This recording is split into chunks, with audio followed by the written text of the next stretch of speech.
This is the Red Podcast. This is episode number 59. We're talking about how to make more money.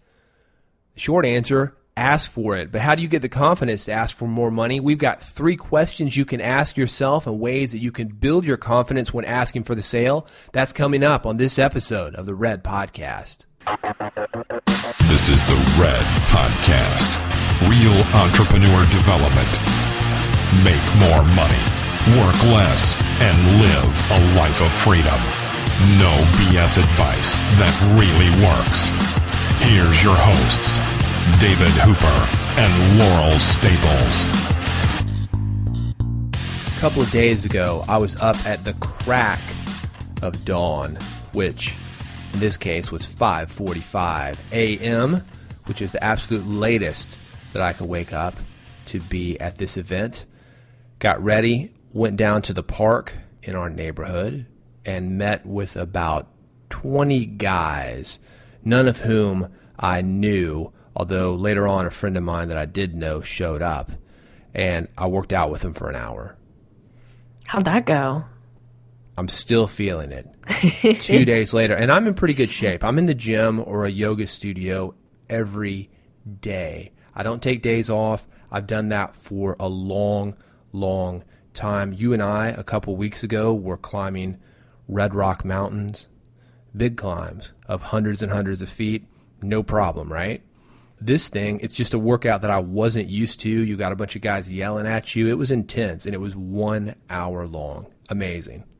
That's like me going to a Stitch and Bitch. You know, or women are all getting together crafting, and I come in as like the oddball. Me with like the super hyper masculine guys yelling at you. I usually don't hang out with those guys. I'm more of the artistic entrepreneur type guys. Yeah. Well, hey, at least you got up and did it. Well, it was good. It got me out of my comfort zone. We've talked about that here on the podcast before, always trying to do that. And the great thing about it was by 8 o'clock, I was done with my workout for the day. Except I wasn't. I had to go to a yoga class right afterwards. But in theory, you get a lot of your stuff done before 8 a.m. It's like the Army. Nice. Are you going to go back? Yeah, I'm going to go back again. We'll see. But these guys are out there all the time. They've got these things going a couple times a week here in Nashville right now, and they are out there rain, shine, cold. I don't know if I'm going to keep it up through the winter. We'll see. Sounds like group torture. Yeah, you're not going to find me there, but I guess I'm not welcome. You're not welcome. Men only, buddy. No. Team testosterone. This is the Red Podcast. Red stands for Real Entrepreneur Development. We are for writers, authors, bloggers, speakers. If you've got a message, we are for you. We help you spread that message. Beyond that, Real Entrepreneur Development, as the name suggests, this is for people who want to be in the game. This isn't tips or tricks. If you want to be here 5, 10, 20 years from now, this is the podcast for you. Thank you very much. There's a problem, Laurel. You know what it is. There is a problem that a lot of entrepreneurs face when they get into business is they don't have much sales training. That's not something we really get in school. So you're going along, you're working hard, but you might reach a point where you're broke, you're overworked, and you need to make more money, but you're not quite sure how to ask for the sale or how to get that money. This is absolutely the biggest problem that I see with entrepreneurs. They think, well, I can't charge my friends, or I can't ask for the sale. That would be too pushy. So nothing happens. If you don't ask, you don't get. We had a saying in the music business, Laurel, never trust a skinny producer. It implied the skinny producer isn't eating. You want to have the guy who's well-fed, and that way you could trust the judgment that he's given you when it comes to recording your album. And there's something to be said for that. The guys that are doing well, that are making the money, they're the ones that get the respect in business. So what we want to help you do is ask for the sale, get more jobs, make more money for those jobs so people will trust you. This thing, once you get it going, it starts building upon itself, and it's very, very powerful. It's a very good technique when it comes to growing your business and just being successful and comfortable. I see this happen a lot in the holistic industry, working with some holistic practitioners or coaches. And this can happen with other people that are really passionate about spreading their message as well, is that you love what you do so much, you just do it for free. So you've never really learned how to ask for the money and how to understand the value that you're giving people, because this is just what you love to do. But I think you have to really work to put a price tag on what you're passionate about and what you're good at and what you're offering to people if you want to make that money with it. But a lot of people have to kind of make that mental transition to make it work for them. I think it's tough, especially for the people that we're talking to, the writers, authors, bloggers, people with a message, because a lot of times we get into this business because we've got something to say and we're passionate about it, and it started out as just a hobby. So how do you transition from a hobby to a business where you're actually making money? That's what we're going to talk about. We moved into the house that we are in about a year ago. Big house. I don't remember the exact count. It's in the high 20s, maybe 28 windows. None of them had blinds on them. Everybody could see everything. We needed blinds. Called the blind company. They hooked me up with an installer. This guy comes over. He counts the windows. Obviously, the more windows that you've got, the more it's going to cost you, even with a break per window. So this guy's like, "Are you sitting down for this? Listen, don't blame me. I'm just the guy. I got to pay the guy who referred me to you and give him his commission." And then he's hyping me up. "You want to be sitting down for this, okay? You're not going to faint when I tell you this price, are you?" And then he finally gives me the price. This guy's trying to justify every single dollar that he's getting. Me, though, I didn't care. I had everybody seen everything, and it's a security thing, and it's an energy thing. I just needed the blinds. Huge, huge problem, though, and I think this guy had absolutely no idea. He thought he was making things easier on me. I was ready to write a check whenever he asked. That's kind of a what not to do story, David. And I have another one that you're familiar with. When you and I met with our wedding photographer, who was an amazing photographer, by the way. We had seen her portfolio. We were excited to get to meet her and talk to her about our wedding, but we set up a meeting to do that, to get together with her, discuss price, discuss what we wanted.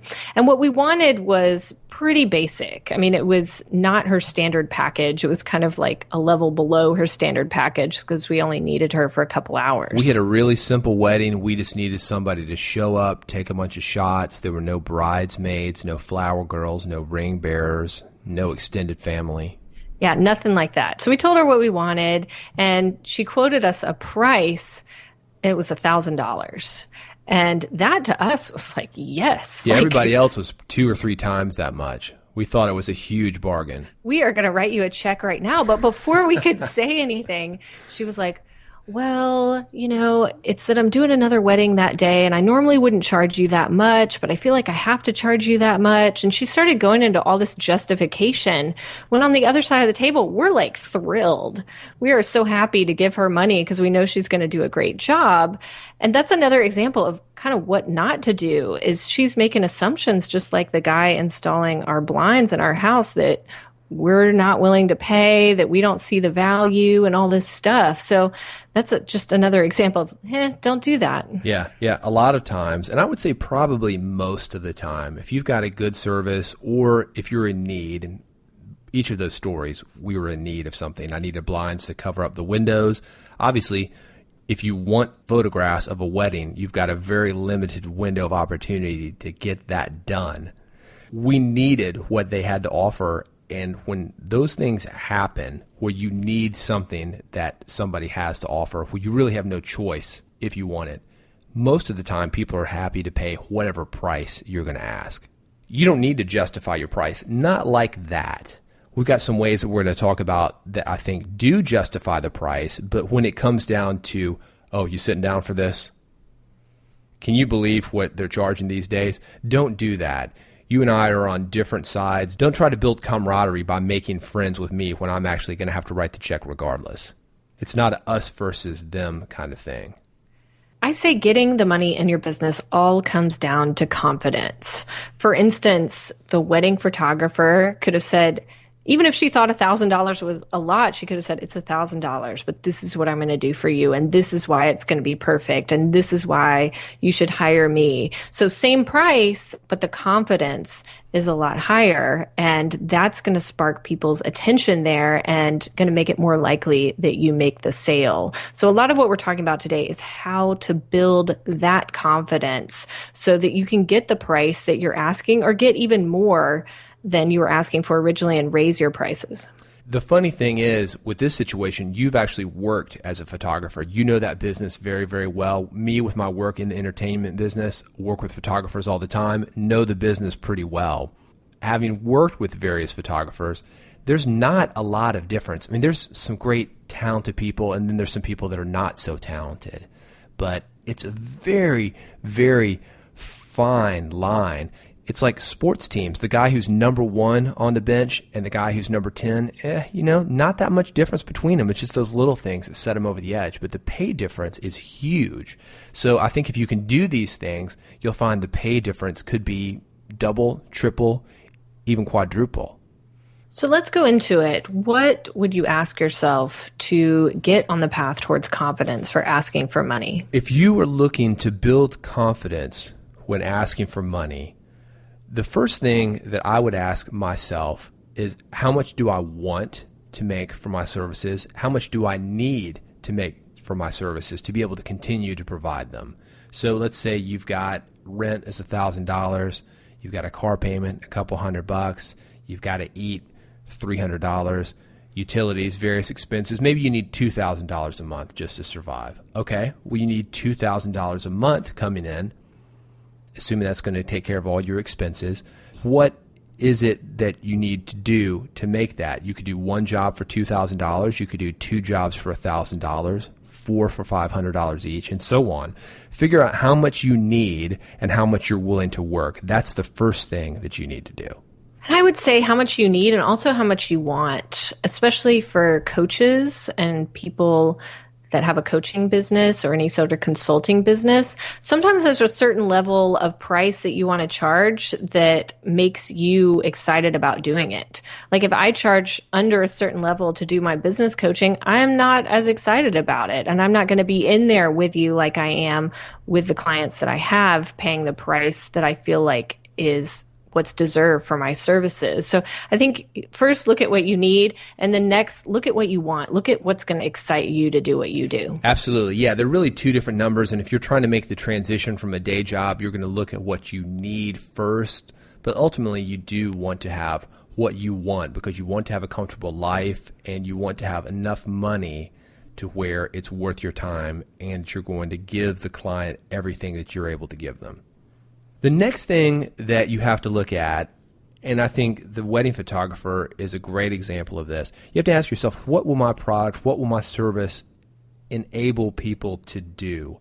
So for a wedding photographer, for example, as I mentioned, the wedding is only one time. It's a very specific date. It's only a specific time of the day. If she showed up 5 hours late, too late. A day early, doesn't matter. We need her there at a very specific time, and the reason is, we're trying to save a memory. With the blinds, we are trying to save energy. For you, if you're a coach or a consultant, maybe it's make more money. That's really what's going to make the difference. And what I see that entrepreneurs have trouble doing, I'm going to bring up coaches again, is a lot of the coaches that I've worked with, they offer their program, their 3-month coaching program, their 6-month coaching program to their clients. And that's not really what offers value to them. That's not going to enable people to do anything. What you really have to look at is what is the value and try to share the value of what you're offering to your clients. And what you talked about, it's not really a photographer, it's saving a memory. It's not really blinds or the aesthetic of blinds, it's saving energy for us. Right. And it's not the hours she was there. She was there for 3 hours. We're not paying her for 3 hours. For $1,000, 3 hours, that's $333 an hour. Most people will consider that a pretty good salary. Most people will get out of bed for that. But you're not paying for the hour. And I think that's the thing that a lot of beginning entrepreneurs think about. They think, well, I'm only spending 3 hours on it. Well, yeah, but that's not what people are buying. People are buying, we talked about, the memory. People are buying saving energy. And for a lot of the consultants out there, they're buying the knowledge that's going to enable them to make more money. How much is that worth? A lot. So that should give you the confidence to charge a little bit more than what you're charging now if you're not happy with what you're charging now. And if you're the photographer, that might be a stretch to say, okay, well, maybe I'm worth $333 an hour. That's going to be a stretch for some people, but you got to look at what are you enabling people to do? What is the value? And here's another thing. Photography, it's not like an iPhone. You've got equipment that's involved. There's a skill level that's involved. There are computers where you have to get the photographs off a memory card into the computer. You want to process them in a certain way. Same thing for the knowledge that you're getting. You know, I tried to fix one of the blinds. Something at the very top had fallen off. It took me forever. I didn't know how to do it. You're paying not for the time, but for the knowledge of this guy who knows how to do it. There's that joke about the consultant. He goes in, he taps on one of the gauges that's not working, and then it starts to work. And he sends the company a bill for $10,000. They say, hey, you were only here for like 5 minutes. You just tapped on a gauge. He goes, oh, I'm sorry. Let me redo the invoice. So he said, tapping on the gauge, $1. Knowing which gauge to tap on, $9,999. Knowing what to do is part of what people are paying you for. That happened to my dad once. His gas meter went out on his tank at their home in the mountains, and he called them up. And fortunately, they told him what to do and didn't come out to do it. They said, hit it with a broom. So he did, and then it started working again. So sometimes it's what you enable people to do with your customer service. Yeah, how much is that worth? Yeah. We talked a little bit about this. This is question number 3. What would it take for me to feel that my service is worth $333 an hour, let's say? I think that sometimes you can add more value to what you're providing so you can feel internally that your service is worth something. If you want to make a certain amount of money, that could be a good place to start for you. If you're not really sure about the value, we'll add more value to it and start to look at the things that we talked about. You're saving in memory, you're saving energy, you're helping people to make more money, or whatever the real service that people are buying is. Take a look at that and ask yourself, is there anything else I can add to get the price that I want? A lot of times you just literally have to fake it till you make it. I mean, fake that confidence. Go in knowing what the value is that you're going to offer and just practice like an actor, just sharing it with your clients and getting enthusiastic and energized about it. And that's going to rub off on them. And just do that until it works. I mean, a lot of times that's the key right there. We talked about this a little bit on the last episode, redpodcast.com/58, if you want to listen to that. We talked about how you're changing up who you were into who you are now. And sometimes when you're in that transition, it's a little bit uncomfortable. If you're used to operating at a certain level as far as money, you're going to maybe double the money, triple the money. Yeah, that's going to feel a little bit weird, but fake it till you make it. You'll get more comfortable at that. It'll start to feel more natural as that progresses. Also, David, you talked about adding even more value to what you are offering to give yourself the feeling of confidence that you have more to offer someone. So what are some ways that people could offer just more value to build their confidence that what they're offering is worth the money that they're charging? Yeah, let's take a look at that. These are some things that people are willing to pay more money for. The first thing that I've seen, this is huge, hand-holding, just to know that they are going to be okay. If you are willing to take them from A to Z, hold their hand along the way, that's worth a lot.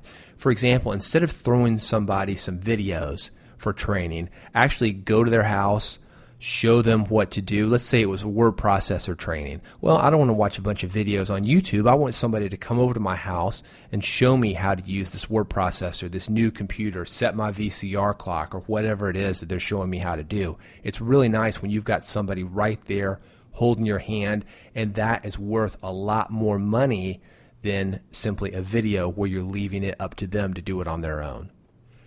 I called Mac Authority today, which is a Mac and Apple store. And that was something that they talked about when I was on hold with the recording. They said, are you sick of not knowing how to use your computer or asking your friends or family members to help you? We do a class where we teach you hands-on how to do it. There's a lot of value in that. A lot of value, absolutely. We had an interesting experience, Laurel. Let's go back to the wedding and our wedding providers for a minute. The caterer. Do you remember my gosh, I love her. Caterer. Well, catering, if you've never been through event planning or wedding planning, things get a little bit weird. And I'm not sure exactly what the issue was. Do we have like a licensed bartender, or is the china going to be just perfect, or what the colors are going to be, or any number of problems. And I remember she specifically looked at you. Not that you were freaking out. I don't want this to sound like you were freaking out. Yeah, I was pretty calm. And she says, listen, we are a professional company. We do this all the time. We are going to handle this. We're going to show up. We are going to provide for you exactly what you pay for and more, and it will be done right. And I remember talking to you on the way out. I was like, that was a really, really great pitch. I mean, what bride doesn't want to hear that? I mean, it's not just the food that's going to appear at your wedding when you get there. It's that confidence of this will be taken care of. It will be handled. It will be done professionally. It will be done exactly the way you want it done. And I think there were some things that she was doing that were extra for us, and this might have been where that came up. I know that there were some chairs, and we went with a party rental company. We had an outside wedding, so there's a lot of chairs and who knows what else they were bringing in for us, tables and cloths and glassware and that kind of thing. And she actually did all that coordination for us. That was huge to me. We were going to do it ourselves, but she's like, no, I'll take care of it. That's included in the price. That's that extra level of service that made us want to work with her. And then the fact that she reassured us, we were already confident. We had already hired her, but she reassured us that it was going to be done. Well, that just makes you feel great about writing the check. Exactly. And I think if you give that feeling, that sense of confidence to your clients, to your customers, they're going to be more eager to spend money with you and also to refer you.